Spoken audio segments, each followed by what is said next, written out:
Graça e paz, igreja. Amém? Queridos, mais uma noite, feliz mais uma vez. Isso já virou hábito, eu sempre falo isso. Eu vou contando os dias, o último dia, o último culto, o último momento junto com a igreja. E cada dia que passa, cada culto presente, para mim é uma alegria muito grande. Mas vocês já notaram que num dia de batismo a igreja flui com intensidade ainda muito maior de alegria? Isso não é coincidência não, viu, queridos? Ao longo do tempo a gente percebe isso dentro das igrejas. E é fácil de entender isso. A conexão que existe entre os céus e a terra, principalmente num dia de batismo, a intensidade é muito maior. E ela flui de uma maneira assim, que a alegria é espontânea, é natural. E a gente sente que parece que isso vem com muito mais força. E a gente entende que é o papel da igreja. É a igreja que cumpriu o seu papel. A igreja que fez a obra da maneira como é preciso fazer. E Deus acaba com isso, de uma certa forma, ficando muito feliz com tudo isso. E quando existe essa conexão, esse relacionamento entre a igreja e Deus, o que flui? É uma alegria que parece que até as paredes exalam essa grande alegria. Viu, queridos? Isso é muito bom. Isso já vem de muito tempo que eu venho observando isso. Por quê? Porque nós estamos vivendo, segundo os nossos pastores, o ano sobrenatural de Deus. E um batismo, por exemplo, ele explora aquilo que eu considero ser o maior milagre na face da terra. É o milagre da salvação. Viu, queridos? É o maior milagre que eu exploro na face da terra, é o milagre da salvação. Só a eternidade vai revelar para nós a importância de poder ter feito o que fizemos hoje pela manhã. E o objetivo dessa igreja, a cada batismo, a cada reunião, como foi no dia de hoje, e da agora para frente até a outra contagem. O céu se alegra muito com isso. Ao mesmo tempo que o inferno fica tão triste com isso, viu, queridos? Mas, para a alegria nossa, aqui na terra, e para a alegria lá no céu, que eu acredito, né, eu estou formalizando isso, conjecturando, eu acredito que Deus está com um sorriso desse tamanho. Se você se sente feliz, por favor, aplaude a Jesus. Aleluias! Glória a Deus. Pois muito bem, e é pensando nisso que hoje eu quero dividir uma palavra com vocês. Viu, queridos? Eu quero dividir uma palavra pessoal minha com vocês, que eu venho pensando nisso há algum tempo, e o que eu quero falar está ligado ao primeiro passo daqueles que querem viver essa conexão direta de explorando o sobrenatural de Deus. O que é? Chamado valor da oração. O valor da oração. Essa palavra não tem nada a ver com regra, tipo, quantas horas eu devo orar, se é em pé, se é sentado, nada disso, nada disso. Viu, queridos? Essa palavra tem apenas um incentivo de trazer a mim e a você um estímulo muito maior do que é o poder da oração, o valor da oração no nosso meio. Viu, queridos? Interessante que quando eu li isso, eu fiquei pensando, vocês já ouviram falar sobre o segundo filho de Adão, Abel. Abel é aquele que em adoração, espírito de adoração, ele ofereceu uma oferta ao Senhor e foi aceito. A gente sabe disso. Mas o importante é que tempos depois, capítulo 4, versículo 26 de Gênesis, vai falar do neto de Adão, Enos, cujo nome significa simples. Esse, também em espírito de adoração, ele fez uma coisa muito importante que até o dia de hoje prevalece. Diz a Bíblia que ele começou a invocar o nome do Senhor. Ele começou a invocar o nome do Senhor. Agora imagine bem, no mundo onde os filhos dos homens, segundo diz a Bíblia, ia crescendo e aumentando e multiplicando, trazendo dentro de si a maldade, como de Caim, de Nimrod e muitos outros, a presunção, a arrogância, aquela estupidez de uma pessoa bravia, maldosa, cruel, violenta, tudo aquilo até então, de repente, se desperta no meio dessa turma toda, um jovem, com o espírito de buscar a Deus, um espírito de invocar o nome do Senhor. Isso foi maravilhoso naquela época. E quem conhece essa linha, a linha de Sete, sabe que foi uma linha que marcou a geração daquela época, ao ponto, por exemplo, de que Enoque, aquele que a Bíblia fala que foi transladado para Deus, porque seguiu essa linha de invocar a Deus. Isso é maravilhoso, viu, queridos? Bendito seja o nome de Jesus. Então, eu tenho para mim e para você um tema: movimentando o sobrenatural de Deus através das nossas orações. Movimentando o sobrenatural de Deus através das nossas orações. Eu queria que você lesse comigo, 2 Efésios, capítulo 3, versículo 14, até o 21, parece.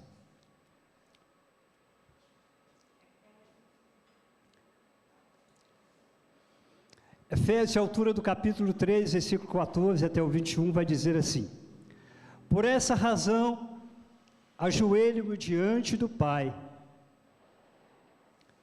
do qual recebe o nome de toda a família nos céus e também na terra. Oro para que com as suas gloriosas riquezas, Ele vos fortaleça no íntimo e no seu poder, por meio do teu Espírito, para que Cristo habite no coração de vocês, mediante a fé.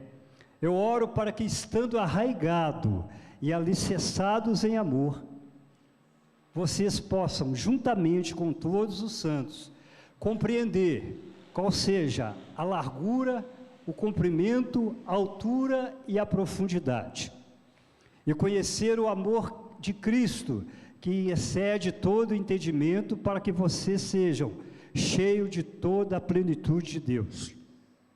E aquele que é capaz de fazer infinitamente mais do que pedimos ou pensamos, de acordo com o seu poder em que nos atua. E a Ele seja, e a glória da igreja, a glória na igreja em Cristo Jesus, por todas as gerações, para que todo o sempre, amém, amém. E é por isso que eu te louvo nessa noite, ó Deus, mais uma vez, por a oportunidade de estar com aquilo que é mais precioso entre os céus e terra, é a tua santa palavra, Senhor. E a começar por mim nessa noite, ó Deus, fale comigo de forma maravilhosa, ó Deus, porque aqui somos instrumentos, ó Deus, para transmitir à tua igreja, o teu povo, ó Deus, aquilo que do céu chega até a nós nessa noite, no nome santo de Jesus.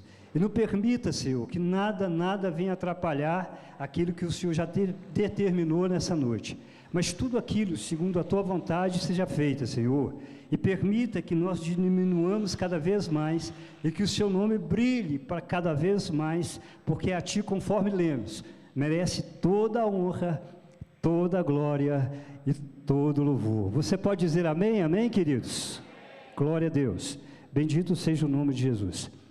Olha, interessante que eu queria falar um pouco de Éfeso, a grande Éfeso, aonde nós lemos esse texto aqui. Uma cidade que, segundo a história, ficou apenas abaixo de Roma, porque era uma cidade rica e poderosa. Era o centro econômico da época, porque era uma cidade portuária que tinha várias embarcações que iam e chegavam muitas pessoas. Com isso, o comércio, o poder aquisitivo de Éfeso era muito grande. Quem conhece a história sabe disso.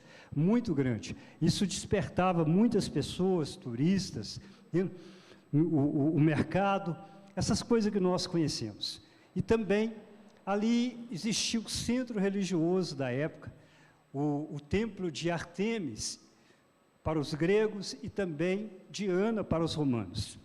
Interessante que esse templo era considerado na época uma das 7 maravilhas do mundo. E isso fazia com que essa cidade de Éfeso era muito conceituada, ficando apenas atrás de Roma, porque Roma tinha o seu apogeu maior do que todas. Interessante que foi nessa cidade, o capítulo 17, 18 e 19 de Atos vai falar sobre tudo isso. O capítulo 17, 18 e 18 de Atos vai falar que depois de ser expulso ali por Cláudio em Roma, tanto Áquila e Priscila se une agora a Paulo e desce para Éfeso. Quando chegaram ali, a nossa Bíblia vai falar que Paulo rapidamente, ele ministra e algumas pessoas aceitam ali o Evangelho de Cristo. Mas isso foi temporário, foi muito rápido, porque na verdade quem fica dentro daquela cidade era Áquila e Priscila, que ficaram dentro daquela cidade. A estrutura daquela cidade foi aumentando espiritualmente, do ponto de vista cristão, cada vez mais, porque Áquila e Priscila fizeram um bom trabalho ali, um bom trabalho. A Bíblia fala que o trabalho cresceu de uma maneira maravilhosa. Interessante ainda, que no meio disso tudo chega um homem chamado Apolo, um homem que tinha o dom da palavra. Alguns o consideram como pregador eloquente. Ele era muito bom, muito versátil na palavra. A Bíblia diz então que essa junção desses homens, e junto com Áquila, Priscila e Apolo, fizeram um grande trabalho. Paulo ainda estava distante, mas Paulo tinha prometido que um dia voltaria, e aconteceu. Isso foi no começo para a terceira, no fim da segunda e no começo da terceira viagem missionária de Paulo. Paulo, então, ele volta à cidade de Éfeso. E quando ele volta na cidade de Éfeso, ele já encontra o trabalho muito mais consolidado do que quanto ele deixou. Mas havia uma deficiência ali ainda. A Bíblia vai falar, você pode ler isso, tinha ali 12 homens, discípulos da igreja, que apenas conhecia o batismo de João e não conhecia uma coisa muito importante, que era a virtude do Espírito Santo. E quando Paulo perguntou para eles em que batismo que eles tinham crido ou aceitado, eles disseram que era o batismo de João para o arrependimento. Paulo perguntou para eles se eles conheciam então a virtude do Espírito Santo, e eles disseram que nunca ainda tinham ouvido falar sobre isso. Aqui nós começamos então a conhecer um pouco mais do sobrenatural de Deus. Diz a Bíblia que Paulo então, colocando as mãos sobre as suas cabeças, aqueles homens começaram então a receber a virtude do céu, foram batizados com o Espírito Santo e começaram a falar novas línguas ali naquele lugar. Quem sabe o que é isso sabe a importância que temos em buscar o batismo com o Espírito Santo. Interessante que agora Paulo, Áquila, Apolo já tinha ido embora para Arcaia, agora Corinto, ficou apenas esses homens junto com Priscila e Áquila e agora Paulo. Paulo agora então, ele começa num trabalho que eu queria ter tempo para falar sobre o avivamento na igreja de Éfeso. A Bíblia, ela destaca 3 avivamentos. Um foi em Jerusalém, no dia de Pentecoste, um grau maior que foi na cidade de Antioquia, e o terceiro na cidade de Éfeso, é o que a Bíblia relata. Houve vários lugares, mas a Bíblia destaca esses 3 lugares. Interessante, quando a gente lê, a gente percebe o quanto era avivado aquela cidade, ao ponto de tanto compromisso que Paulo tinha junto àquele, e a demanda do Evangelho, conforme nossa pastora falou, que mesmo cansado, depois de um dia como hoje, mas nós estamos aqui, Paulo também tinha suas obrigações. E a Bíblia vai falar então, que quando ele não podia ir num lugar, as pessoas levavam tanto seus lençóis, como seus aventais, bastava apenas colocar sobre os enfermos e muitos eram curados. Os demônios, os paralíticos eram todos expelidos simplesmente por tocar nos aventais e também nos lenços que eram usados por o apóstolo Paulo. A coisa ficou ainda um pouco muito mais forte que isso. A magia negra naquela época prevalecia, o que nós chamamos hoje de macumba, não é isso? A magia negra naquela época prevalecia. E a Bíblia diz que diante de tanto aquilo, Paulo pregando o Evangelho, os macumbeiros, ou seja, aqueles que praticavam a magia naqueles dias, foram se convertendo ao ponto de uma praça pública queimar todos os livros de magia negra naquele lugar, e dando um prejuízo muito grande, porque o valor era alto naqueles dias ali. Só isso? Não. O que é mais importante ainda, que eu considero, é que Paulo queria e tinha sede de pregar a poderosa palavra de Deus. Sede de pregar a poderosa palavra de Deus. É aquele que nós aprendemos com ele em tempo e fora de tempo. Aquele que eu aprendi com ele, que era devedor tanto de gregos como também de bárbaros. Paulo era aquele homem que tinha um amor. Para ele não existia crise de compaixão. Falávamos isso hoje na oração, aqui em cima. O valor de uma igreja missionária. O valor que tem uma igreja com espírito evangelístico. O valor de uma igreja que ainda entende que a maior função diante dela é buscar as almas que estão lá fora. E não estou falando para você somente não, apontando 3 dedos para mim. E fico com muita vergonha, depois de 40 e tantos anos de igreja, eu às vezes admito da minha falta e da minha negligência, por não entender que a cada dia, pastor Evandro, a volta de Jesus está se aproximando mais, e eu que tenho tanta experiência, e eu que já vivi na igreja por tanto tempo, deveria ficar de manhã até de noite, tentando buscar as almas, que é o maior privilégio para a igreja, é ganhar almas. A Bíblia diz que quem ganha alma sabe é.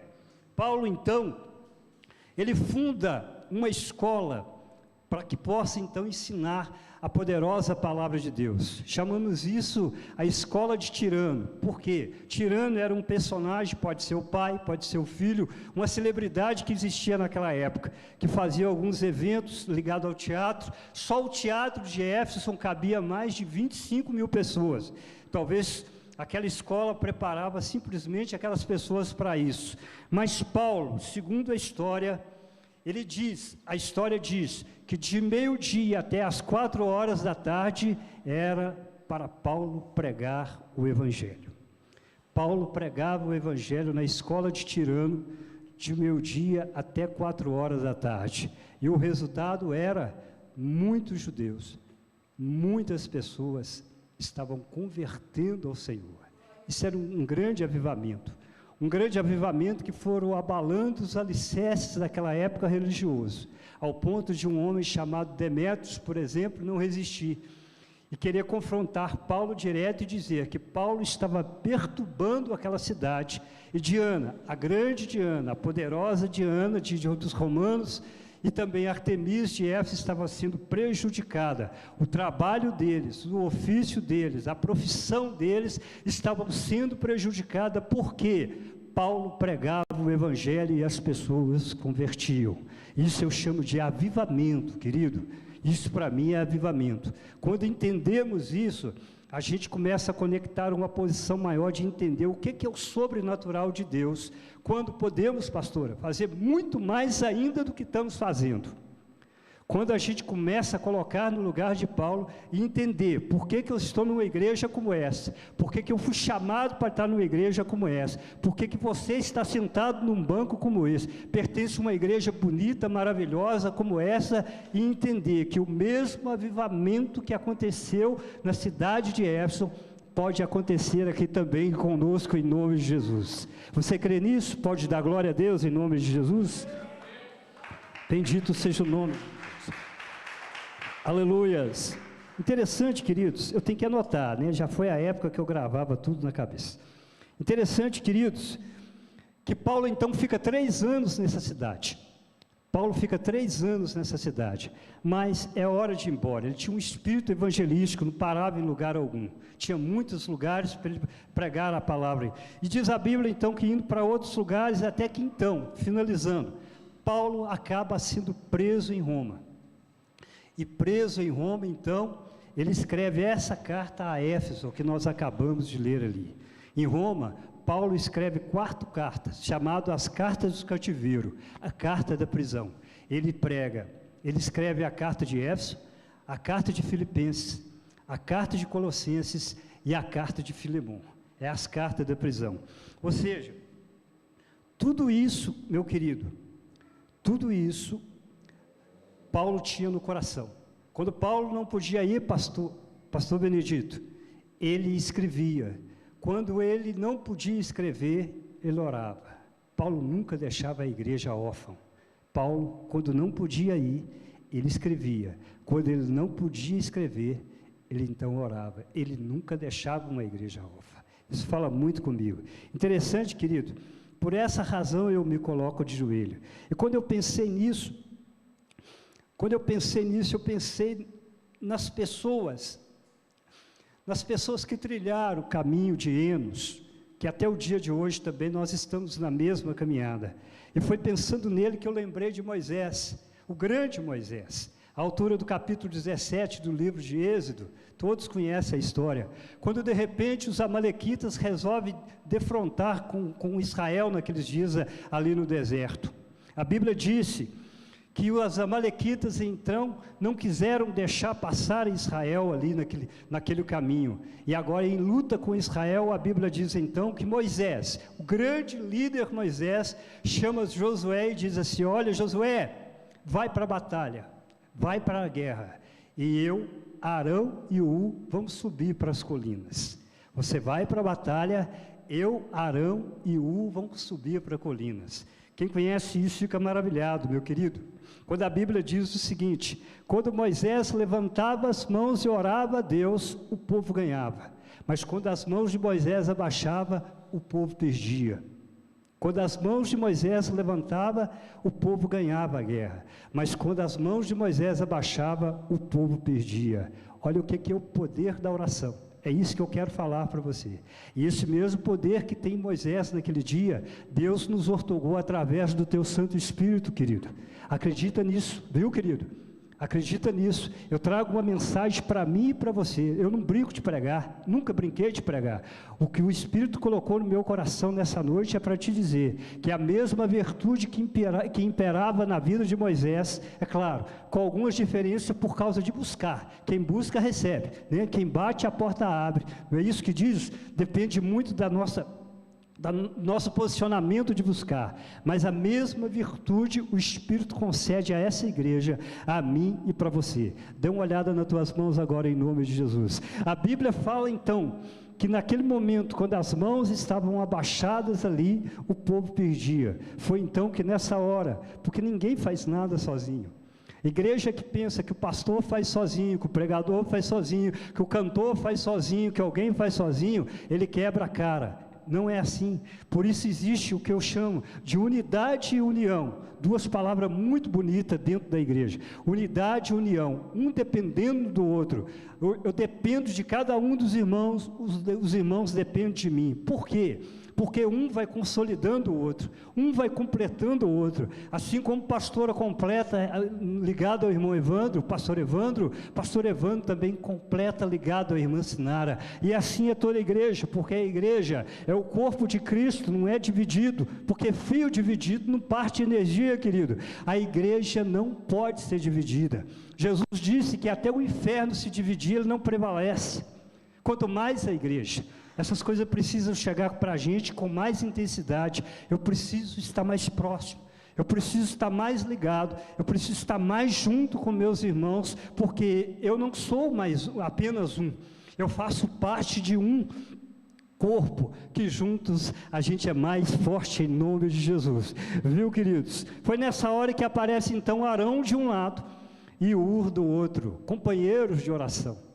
Companheiros de oração. Diz a Bíblia que colocaram pedras de um lado e do outro, para que as mãos de Moisés então pudessem ficar firme, até que o povo prevaleceu.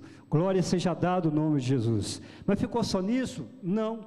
O jovem Josué, que nunca se apartava da tenda, ele aprendeu essa lição, porque a gente vai aprendendo a cada dia com as pessoas que estão adiante de nós. Eu lamento uma coisa dentro das igrejas hoje, que isso me machuca muito, pastor Evandro. É porque quando eu era novo convertido, mais novo eu sou até hoje, mais novo convertido, os irmãos, era natural chegar perto do outro e perguntar: que versículo é esse? Me explica esse versículo aqui. O que está acontecendo? A gente tinha sede de saber. A gente queria saber, e a gente tinha prazer, Gilvan, em explicar para as pessoas o que era aquilo, principalmente para os novos convertidos. Tinha interesse em conhecer mais as coisas de Deus, mas parece, impressão minha, que hoje, muitas das vezes, a gente não está conectado, não aparece uma pessoa que está iniciando para mostrar como é o caminho, de que maneira proceder, quando agir, o que está escrito dentro da Bíblia, e muitas das vezes eu acho que aí é um dos problemas da grande fragilidade da igreja hoje, Kim, por não compartilhar aquilo que a gente já tem como experiência. E aquilo que eu ainda posso aprender com o pastor Evandro, com a pastora Sinara, com o meu pastor Júnior e muitos outros. Se a gente pudesse ter um grauzinho a mais de humildade, para entender que eu preciso aprender com cada um de vocês. Seria muito bom, querido, o que a Bíblia diz, considerando uns aos outros superiores a nós. Foi nessa hora então que Josué, a caminho ali, aprendeu a lição com Moisés. E numa hora em que 5 reis levantaram contra ele, por causa de uma aliança mal feita, que eles tinham feito com os gibeonitas, mas que agora precisavam honrar aquela aliança, a Bíblia diz então que Josué deparou diante daquela grande batalha com aqueles 5 reis. E o que o Josué fez? Diz a Bíblia então que o Josué faz algo maravilhoso. Ele ora pedindo que o sol pare naquele lugar. E diz a Bíblia que aquele foi o dia mais longo da face da terra, ao ponto que deu tempo para que Josué exterminasse todos os inimigos, através de uma oração, queridos. O valor que tem uma oração, o valor que mexe com a gente, essa coisa de oração. Mas não foi só Josué, não. Vamos mais algumas pessoas aqui ainda. O jovem Salomão tinha interesse pelas coisas de Deus, e quando ele orou, foi o homem mais completo e mais sábio na face da terra. Ele só perdeu para Jesus. Ele não poderia ser melhor do que Jesus. Ele só perdeu para Jesus, porque até então, segundo a Bíblia, foi um dos homens mais sábios na Bíblia. Por quê? Ele orou pedindo a Deus sabedoria. Não foi só isso também, não. Quem não conhece a história de Ana? Aquela mulher humilhada por Penina, né? Que não tinha filho, que seu útero era estragado praticamente, e sofria muito, porque o seu marido, Eucana, amava muito ela, mas ela não gerava, e tinha um complexo que eu queria ter tempo para falar com vocês aquilo ali, até que um dia a alma dela amargurada chegou dentro do templo, como se fosse uma igreja igual hoje. Ela orou alto? Não. Ela gritou? Não. Não se ouviu a voz de Ana naquele dia. Não se ouviu a voz de Ana naquele dia. Ela foi tão interpretada, mal interpretada, que o sacerdote ali a julgou pensando que ela estava bêbada, até que ela abriu o coração e disse: não, a tua serva está amargurada de espírito, a tua serva está amargurada, dói muito, machuca muito, mas ela orava, mesmo não falando alto, porque a oração não depende de se você fala alto, se você fala baixo, se você grita, se você pula, se você está sentado, se você está em pé. Isso é efeito nosso. Diz alguém, independente da posição que a gente ora a Deus, a nossa alma estará sempre de pé, de joelho diante de Deus. Sempre de joelho diante de Deus. E eu não preciso gritar.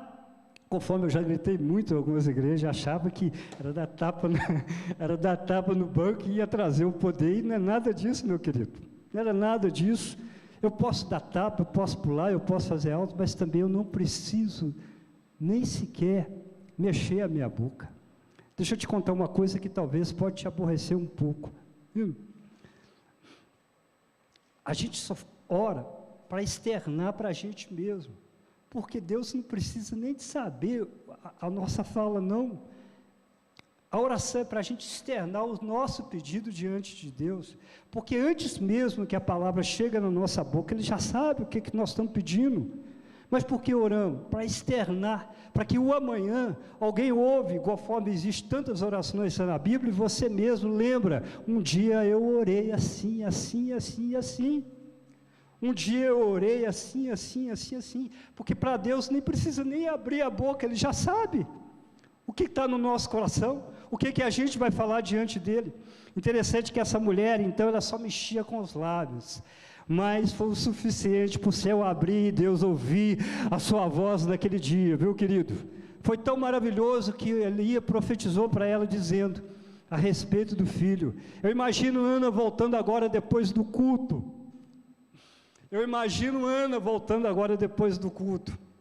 É aquela sensação de alegria, aquela sensação de prazer, de realização, porque só conhece isso quem entra diante de Deus em oração e entende que o Pai ouviu, que o Pai ouve a gente. E não tem coisa mais gratificante numa igreja de que você ter certeza de que o Espírito de Deus, que geme com gemidos inexprimíveis diante de Deus, Ele nos leva a nossa oração até a Deus e a gente sente, Deus ouviu as minhas orações. Sabe por que tem muita gente que não gosta de oração? Porque nem ele mesmo acredita que Deus vai fazer. É uma barreira de fé. É uma barreira de fé.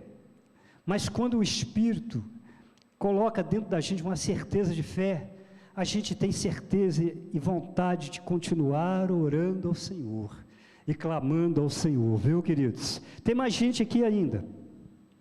Glória seja dado o nome de... Lembra de Ezequias?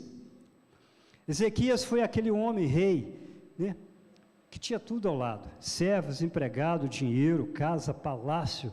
O camarada tinha tudo do lado dele. Mas Isaías recebeu uma mensagem de Deus. Diz a Ezequias que ele vai morrer, para ele colocar em ordem a casa dele, porque ele vai morrer. É ordem de Deus. A Bíblia fala que um homem que tinha tudo ao seu redor, servos, empregado, tudo ao seu redor, naquela hora no leito, ele não tinha nada, pastor Evandro. Ele só tinha uma parede do lado. Quando a gente só tem uma parede para orar, querido, quando a gente só tem uma parede para clamar a Deus, ele tinha tudo, mas ele só tinha uma parede naquela hora para orar, e foi o que ele fez. Ele só tinha uma parede naquela hora para orar, e ele tinha um tanto de coisa, rico, poderoso, mas naquela hora, o que ele tinha do lado era apenas uma parede. Lê na Bíblia isso, capítulo 38 do livro de Isaías, diz a Bíblia então que ele orou. Ele orou. O que ele fez, querido? Ele orou, queridos. Ele orou e chorou. E chorou. Porque essa questão de lágrimas, de chorar, depende muito da maneira como você se posiciona diante de Deus. Deixa eu te dar um recadinho do céu. Deus não resiste lágrima, viu, querido? Deus não resiste lágrima. A gente pode orar e tem até palavras bonitas, mas não vem me convencer, porque quando Deus vê uma lágrima caindo, é o que diz a Bíblia, que Ele acolhe e coloca no seu odre. Glória seja dado o nome de Jesus. Uma oração com lágrima é diferente, a gente sabe disso, que uma oração é uma oração, mas uma oração acompanhada de lágrima é totalmente diferente. A Bíblia diz assim de tantos outros, e ele orou ao Senhor. E antes mesmo de Isaías sair lá do pátio, o Senhor mandou para ele voltar e falar assim: volta lá e entrega um presente da minha parte para ele. Fala que ele ainda vai ter 15 anos de vida. Glória seja dado o nome de Jesus. O poder da oração, que muda e transforma as coisas. Deixa eu ver se eu estou terminando aqui. Já estou quase terminando. Quem não conhece a história de Atos Apóstolos, capítulo 12... Herodes já tinha matado Tiago, irmão de João, ali, já tinha feito algo ali que estava no glamour ali dos judeus. Só que a Bíblia fala que no tempo de Herodes, ele estava preparando para depois da Páscoa matar a Pedro, no tempo de Herodes. É como se dissesse assim que acabar a Páscoa, eliminamos a Pedro ali, o tempo de Herodes. Mas a Bíblia diz então, isso é muito bonito, querido, se a igreja puder entender isso, a igreja fazia contínua oração para a vida de Pedro. Eu vou repetir, a igreja fazia contínua oração pela vida de Pedro. Dá para colocar na sua boca o que a igreja falava? Liberta Pedro, Senhor, tira Pedro dali, salva Pedro daquele lugar. Era uma igreja em movimento, ali, no sobrenatural de Deus, através da oração. Glória seja dado o nome de Jesus. E a Bíblia fala que agora, antes do tempo de Herodes, chega o tempo de Deus. Existem tempos, querido, tempos e tempos. Aqui é o tempo do homem, Herodes estava tudo certinho, o seu cronograma não iria falhar. Depois da Páscoa mataremos a Pedro, mas o tempo de Deus era antes. O tempo de Deus era antes. Tem muita coisa projetada, muita coisa, né, que a gente nem sabe nesse mundo espiritual, projetada pelo homem no nosso tempo. Mas permita-me dizer algo que eu estou sentindo no coração essa noite. Se a gente entender e começar a buscar como aquela igreja buscou, o tempo de Deus chega primeiro. O tempo de Deus chega primeiro. E eu sei do que eu estou falando. Quantas visitas no hospital, quantas pessoas libertas, quantas pessoas que já foram salvas. Por quê, pastor? Porque o tempo do homem determinou, aquele não escapa, aquele já não tem mais jeito, a cura dele é irreversível, os médicos desagnaram, mas a igreja continua fazendo oração a Deus, e o tempo de Deus é presente, querido. Volta lá, a Bíblia diz então que o anjo do Senhor aparece ali naquele lugar ali, 16 soldados em prontidão, um de um lado e outro de outro ali, vigiando as mãos de Pedro ali naquele dia, e o anjo entra com aquela luz brilhante ali, e diz a Bíblia, que as cadeias de Pedro soltam automaticamente, e a Bíblia diz ainda que o anjo falou assim, olha, veste a tua capa, a tua túnica, as tuas roupas, e calça o seu sapato, e segue-me. Até então Pedro pensava que estava sonhando, mas quando o grande portão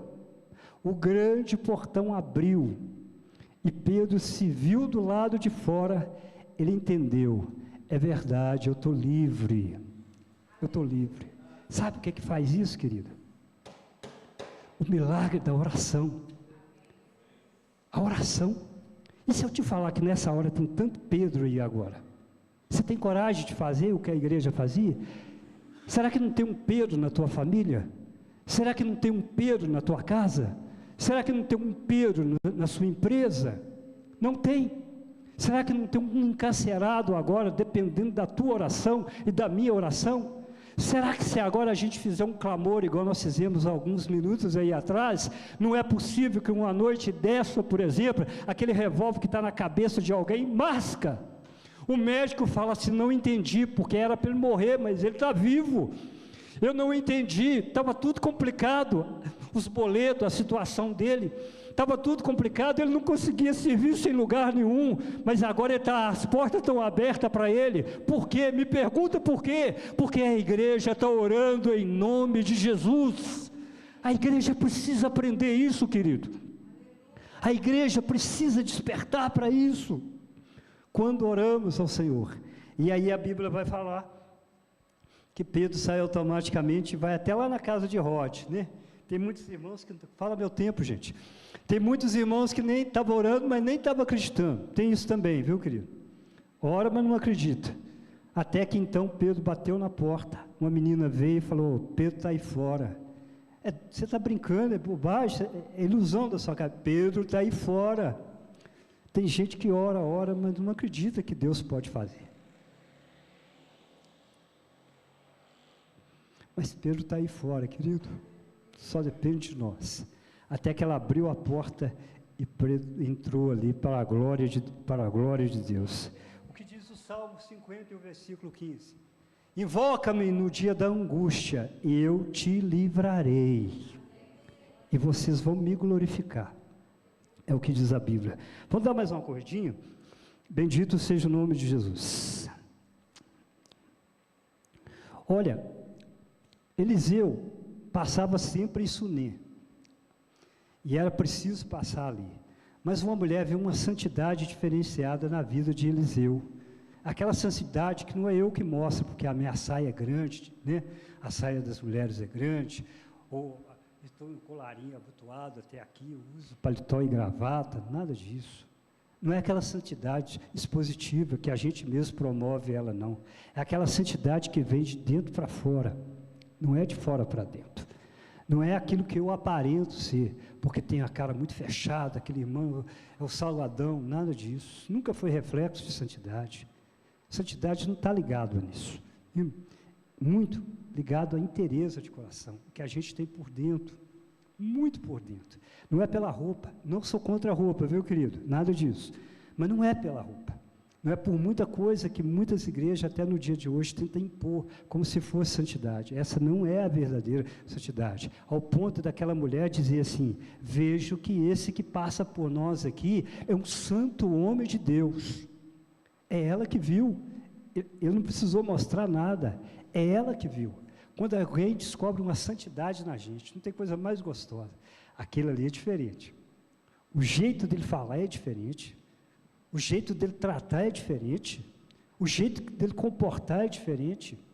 Quando descobre isso dentro da gente, principalmente fluindo de dentro para fora, olha como que ele é apaciguador. Olha como que ele tenta acalmar uma coisa. Olha que diante de uma situação como essa, ele já não chega chutando o pau da barraca, ele tem equilíbrio, ele tem longanimidade. O camarada parece que é instruído, aquela, oh, maravilha.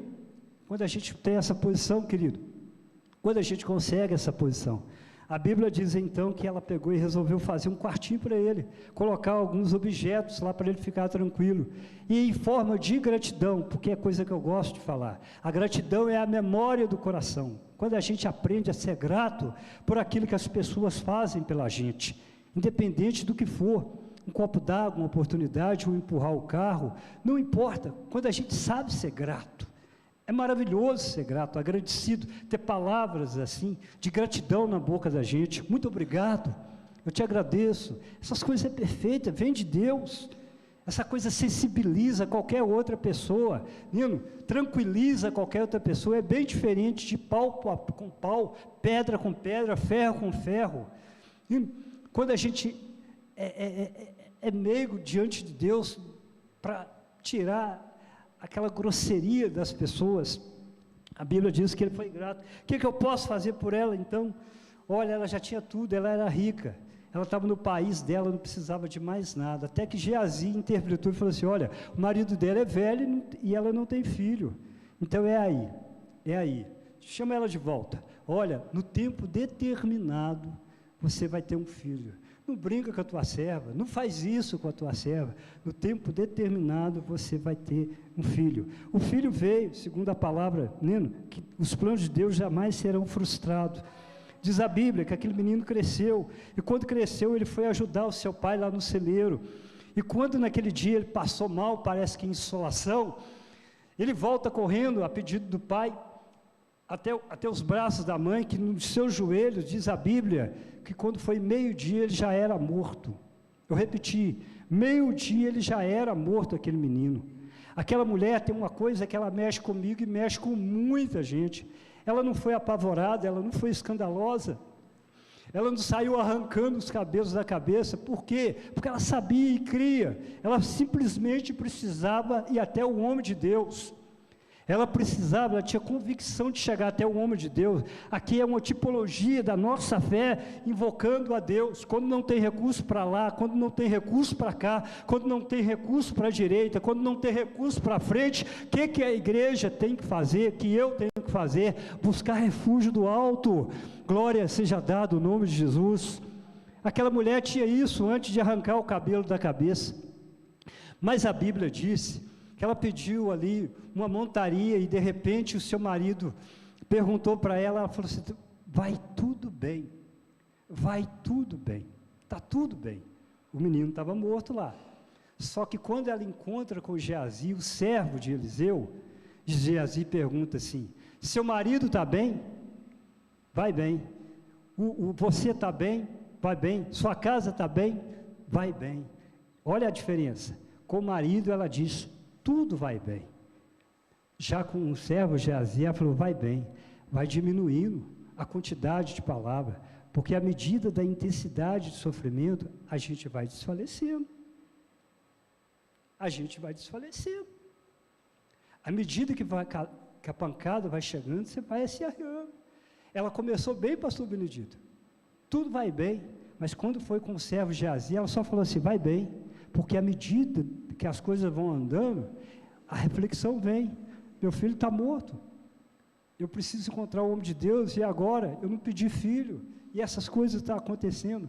Deixa eu falar o que você precisa ouvir, o que você e eu precisamos ouvir. Está tudo bem? Está tudo bem? E se nessa caminhada tem algum momento difícil que parece que vai te fragilizando, que vai te balançando, seja o seu casamento, a sua estrutura financeira, a sua saúde física, seja o que for, a palavra que eu trago para você é essa, que aquela mulher foi desfalecendo durante do caminho, mas sem perder a razão. Ela não abriu escândalo para que alguém viesse, talvez amanhã ou depois, denegrir a imagem de Deus. O foco dela era encontrar o homem de Deus. O foco dela era encontrar o homem de Deus. Eu estou trazendo essa palavra para você porque eu não sei o dia meu e o seu dia amanhã. E de repente amanhã, você pode estar numa mesma situação, que aparentemente parece que vai estar tudo bem, mas o foco é encontrar a Deus, porque Deus é a solução de tudo, querido. Deus é a solução de tudo. Deus é a solução de uma família que tem um filho na droga, Deus é a solução de uma família que tem um marido bêbado, Deus é a solução de uma família que tem alguém doente dentro de casa, glória a Deus. E foi nessa hora então que ela encontrou o homem de Deus. Até então a Bíblia vai falar que Eliseu foi tão humilde, que ele falou assim, Deus não me revelou nada dessa mulher, porque não precisamos saber de tudo não, quem precisa saber é Deus. Quem precisa saber da minha vida e da tua vida, o que está acontecendo, é Deus. Glória seja dado o nome de Jesus, e Ele está pronto a me atender. Diz a Bíblia então, querido, que Eliseu vai, o servo Geazi vai na frente, tenta fazer da sua maneira, mas nada dá certo. Aquela mulher estava focada em buscar a Deus, ela diz assim, olha, eu não vou te deixar enquanto você não descer comigo. E ele chega naquele quarto. Quando ele chega naquele quarto, o cenário já está tudo pronto e você já conhece a história. A Bíblia diz que o menino foi colocado no quarto alto e Eliseu chegou ali. Eliseu deitou sobre ele, colocou braço sobre braço, boca sobre boca, olho sobre olho e o corpo sobre o corpo ali. Ele fez isso, ou seja, ele passou para ele aquele calor, aquela transmissão, aquilo que a igreja tem que fazer. Por quê?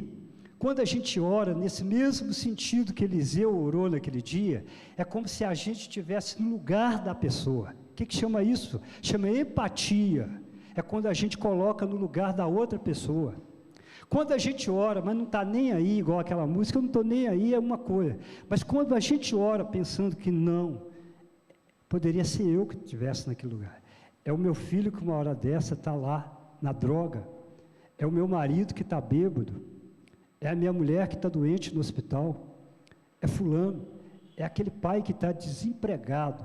Pastor, quando a gente ora nesse, o céu se move, querido.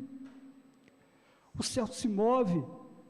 Quando a gente ora, colocando no lugar do outro, o céu se move, porque Deus vem interagindo na nossa oração, com tudo que está acontecendo, e Ele nos ouve. Por isso é que a Bíblia fala que o poder da oração em nossas palavras.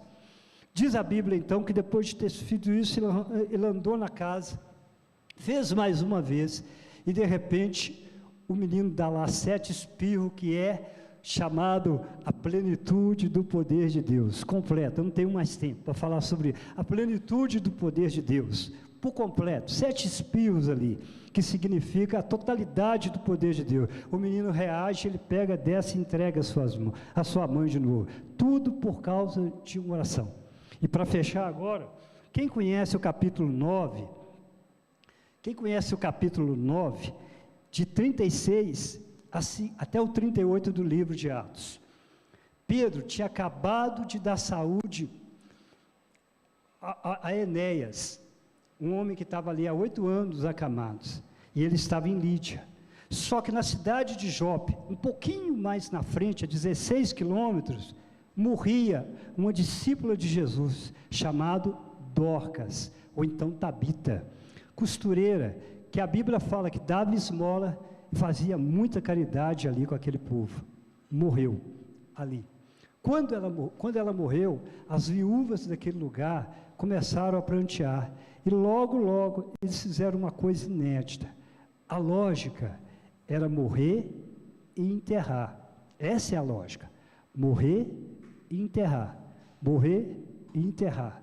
Morrer e enterrar.